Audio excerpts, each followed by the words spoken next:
Hello, everyone, and welcome again to another Teacher Joseph podcast. Today, we're going to look at the reporting verb to quip, and that's when you give a witty or funny remark.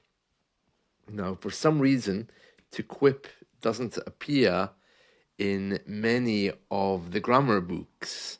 It has the usual reporting verbs to say, to tell, to comment, to think, the usual ones. To quip is very common and it's something that I use a lot. So you should be using it. Let me tell you how to use it. So when someone says something and you give a kind of sarcastic or funny remark, you quip that remark rather than say it. So let me give you an example. So I was teaching the other day, I was in a class, and there was an older lady, I think she must have been in her early 60s, and she was commenting how a lot of men like to date younger women. And she said, oh, a lot of men these days, they only want younger women to date. What's a woman in her 40s to do? She said. I don't know. Let's find a woman in her 40s and ask her, I quipped. And she wasn't very happy. So you can hear there, we can quip little remarks for fun or just to make light of a situation. That's a quip. Another example might be the fact that our local football team, everyone's complaining that they have to pay more than £5 for a burger, the snacks that you eat at the football matches. And one of the supporters was saying on the news, oh, £5 for a burger is terrible. And another voice quipped in the background, especially when it looks like like it's got COVID. He quipped, especially since it looks like it has COVID, he quipped, meaning that the burger didn't look entirely healthy anyway. So those are two examples of to quip. To quip. I was talking to someone the other day and we were discussing the word ambition. This was in another class with the students. And I asked them, do you think older people have ambitions? And the person responded by saying, well, what do you think? You're older than me. And I thought, what? I said, maybe we should find an older person and ask if they're ambitious. I quipped. There we are. So that's to quip.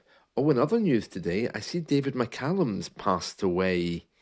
Yeah, we say passed away rather than died because it's more polite. David McCallum is a very famous British actor.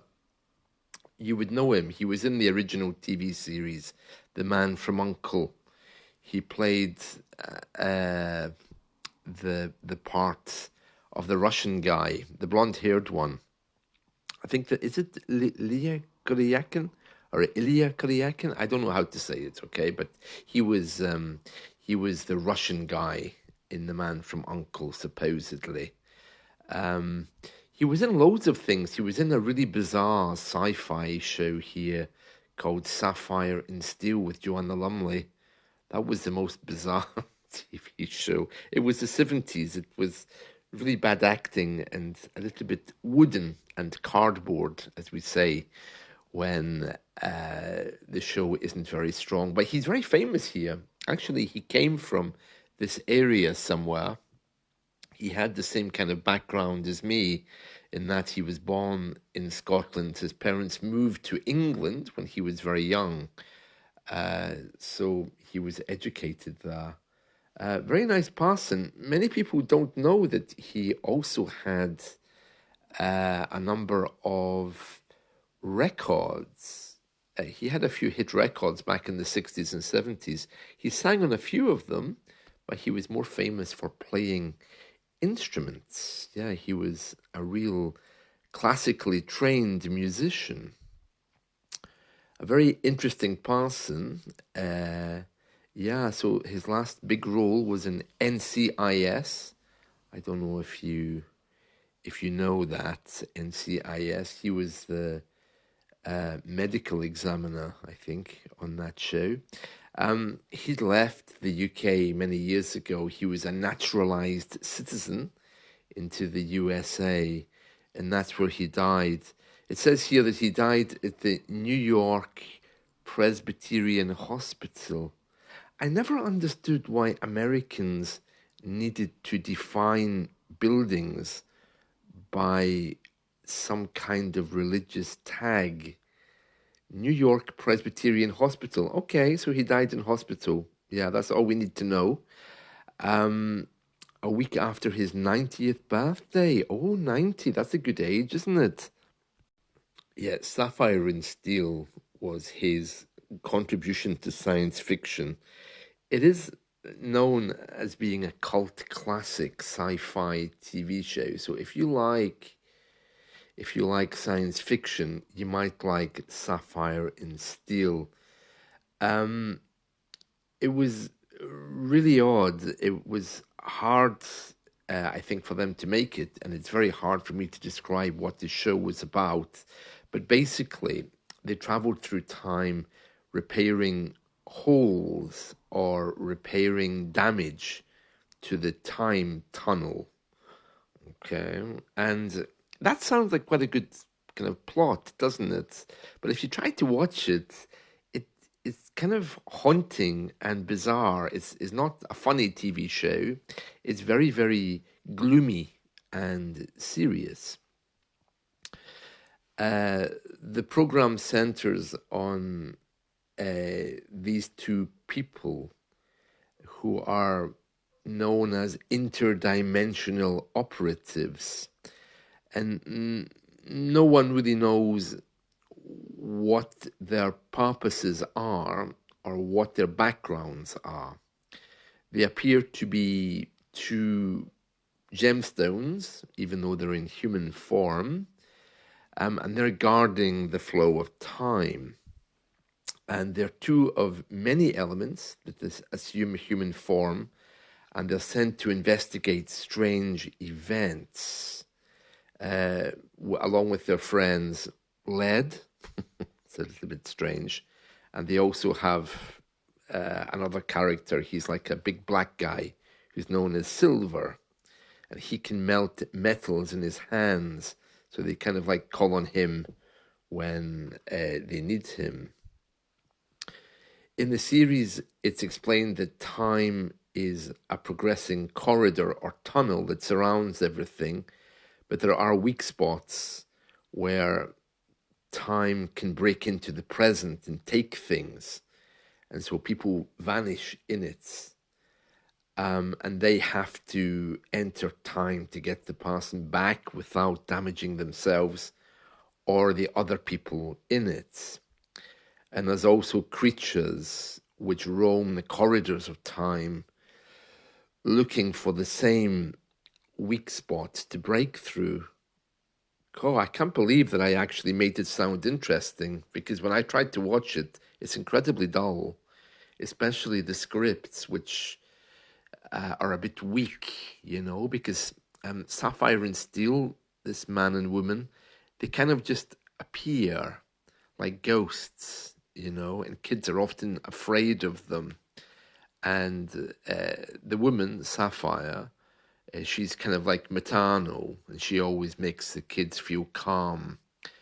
And Steele is much more harder. And he doesn't have a lot of patience with kids. And Sapphire's always telling him to calm down. Yeah, it's a little bit odd. I think most people liked it because Joanna Lumley supposedly looked beautiful. I think that was the the big thing. And of course, in those days, women were known only for being mothers and being feminine. So I think if they tried to remake it, it would be very different. Oh, but it was awful, really. It was one of those TV shows that was just really, really dull. Um, yeah, so they would kind of like just arrive in the house. So the episodes I remember, there was a bunch of kids in the house and their parents suddenly vanish and they don't know where they went. And suddenly Sapphire and Steel appear because they've somehow known what's happened. And the first thing they do is knock on the door. And of course, the kids don't want to let them in because they're strangers. So they have to win the kids' trust. And the kids are terrified to strangers in the house. And then they usually have to find an object which is holding the break in time. So it's usually a clock or an old photo, something which allows them to enter the corridor of time again to get the parents back. Yeah, the episodes were all kind of like that. So they would show up from nowhere. They were more like ghost stories. Like there was always an abandoned railway station or an old house or a darkened room. It was maybe more like Poltergeist than it was a British TV show. Yeah, and Steele was that no-nonsense kind of man, whereas Sapphire is portrayed as being more affable and approachable. Yeah, very interesting. The general tone of the series, though, was forward-looking. I mean, it was setting a scene for maybe better sci-fi TV shows in the future, involving space and time and these things. It was very metaphysical with its view of time as a corridor. I mean, the general view is that forward-looking things are good and that old things can be dangerous. That was the kind of tone that time can attach itself to, and that the past should be left behind, or any evil force could come through it and catch you. Yeah, we don't really know much about Sapphire and Steel, but they're not human, but they can appear and disappear. Steel seems to have gaps in his knowledge about human culture. And yeah, Sapphire, she loves kids, but she's very detached. She's not the kind of person you'd want to employ as a babysitter. She's very cold. There is one episode where they confirm that they are aliens. And the two also joke about being involved in the Marie Celeste. That was the boat that was found in the 19th century with nobody on it. Yeah, so they're kind of like operators, but we don't really know who they are. Silver's funny, this large black guy that just laughs at everyone. And there's other things as well. For example, I think the man Steel, he can freeze himself so that nobody knows he's there. And Sapphire and him can talk to each other telepathically so that nobody can hear them. The usual kind of sci-fi things. But it takes a long time to work out the storyline, unless you know a little bit of the background of what they're trying to do. It can just appear very odd. They've planned to remake it a few times, but I think somebody somewhere realized that it wasn't actually that popular. Yeah, so it got shelved and nobody's picked it up again. They did make audio plays about it, which were fairly successful, but the remake of Sapphire and Steel didn't actually go anywhere. But every so often somebody says, oh, we want to remake it, but I can't imagine it being popular. They'd have to redo the characters and the story to give it a bigger kind of appeal. I think. But that's it, Sapphire and Steel, and goodbye to David McCallum. Yeah, I mean, Joanna Lumley must be a very old lady by now. She's still around. She is usually traveling somewhere. You might know Joanna Lumley. She's a very famous actress in the UK. Her father, I think her father was from Nepal. One of her parents was from Nepal.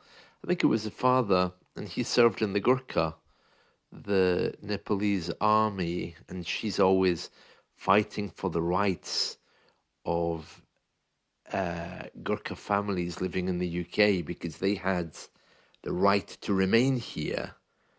And sometimes those rights are threatened. So she's always involved in supporting the Gurkha here in the UK. Very nice woman, very nice woman. And she's apparently one of the most intelligent women in the UK. She's a member of Mensa, but her parts on TV are always just based around her beauty, which I always thought was a little bit strange because she probably could do a lot more, you know, but then I suppose we all could. And that's it. So see you all soon. Bye.